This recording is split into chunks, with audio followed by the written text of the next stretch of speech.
नमस्कार। आज हम बात करने वाले हैं नोबेल पुरस्कार की। हम देखेंगे इसका इतिहास क्या है, 2025 के नए विजेता कौन है और हाँ, इस पुरस्कार से भारत का क्या शानदार कनेक्शन रहा है, सब कुछ जानेंगे। अच्छा चलिए एक सवाल से शुरू करते हैं। क्या 2025 के नोबेल पुरस्कार विजेताओं के नाम याद हैं? थोड़ा मुश्किल है ना? मुझे पता है, इतने सारे नाम, फिर उनके काम याद रखना सच में एक चैलेंज हो सकता है।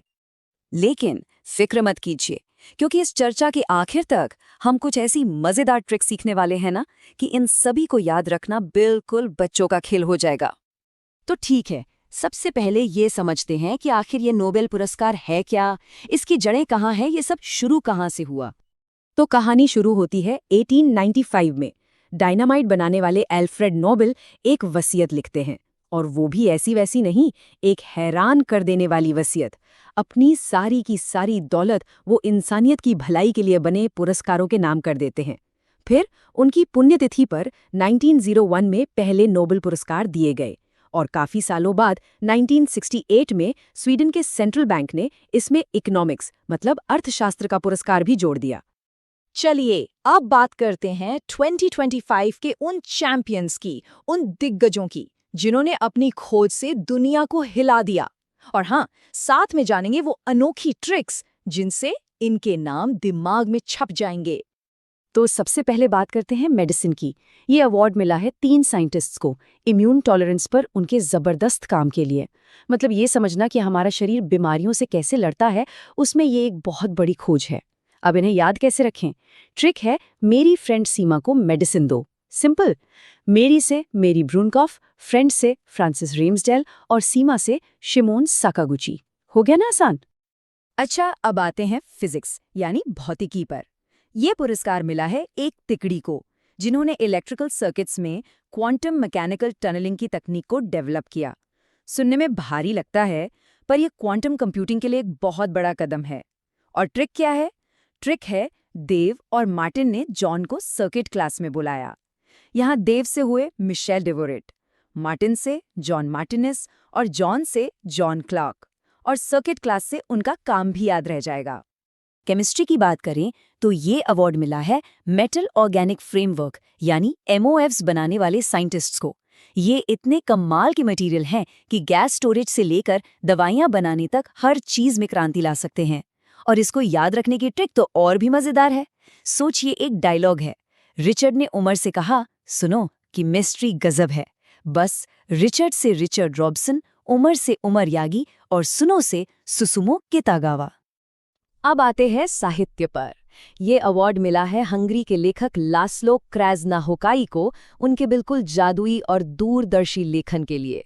हाँ, मानता हूँ नाम थोड़ा टेढ़ा है, पर ट्रिक एकदम सीधी है। लास को हरा साहित्य पसंद है। यहाँ लास से लास्लो, हरा से क्राजनाहोकाई याद हो जाएगा, और साहित्य से तो फील्ड याद है। और अब नोबेल शांति पुरस्कार।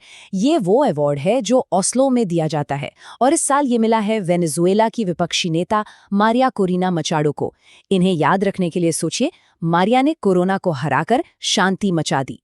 मारिया और कोरोना से उनका नाम मारिया कोरिना याद हो जाएगा, और शांति मचा दी से तो जाहिर है शांति पुरस्कार। और आखिर में इकोनॉमिक्स यानी अर्थशास्त्र। ये अवार्ड 3 अर्थशास्त्रियों को मिला है सस्टेनेबल डेवलपमेंट पर उनके काम के लिए। अब इसकी ट्रिक एक छोटी सी कहानी है। फिलिप ने पीटर को पैसे के खेल में हराकर जेल भेज दिया, तो फिलिप से हुए फिलिप एगियन, पीटर से पीटर हॉविट। पैसे के खेल से हमें अर्थशास्त्र याद रहेगा, और जेल से जोएल मोकिर। तो ये तो थे 2025 के विजेता, लेकिन नोबेल पुरस्कार की ये जो शानदार कहानी है ना, इसमें भारत का भी एक बहुत ही गौरवशाली और प्रेरणा देने वाला पन्ना है।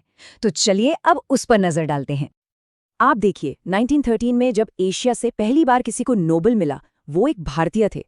और वहां से लेकर 21वीं सदी के आज के विजेताओं तक भारत की ये नोबेल विरासत 100 साल से भी ज्यादा पुरानी है, और ये कहानी आज भी आगे बढ़ रही है। ये शुरू हुआ था रविंद्रनाथ टैगोर के साथ साल 1913 में। उनकी कालजयी रचना गीतांजलि के लिए उन्हें साहित्य का नोबेल मिला, और इसके साथ ही वो सिर्फ भारत के ही नहीं बल्कि पूरे एशिया के पहले नोबेल विजेता बने। उनकी वो पंक्तियां, "Where the mind is without fear", आज भी पूरी दुनिया को प्रेरणा देती हैं। फिर आए सर सीवी रमन साल 1930 में। उन्होंने रमन इफेक्ट की खोज की और इसके लिए उन्हें फिजिक्स का नोबेल मिला।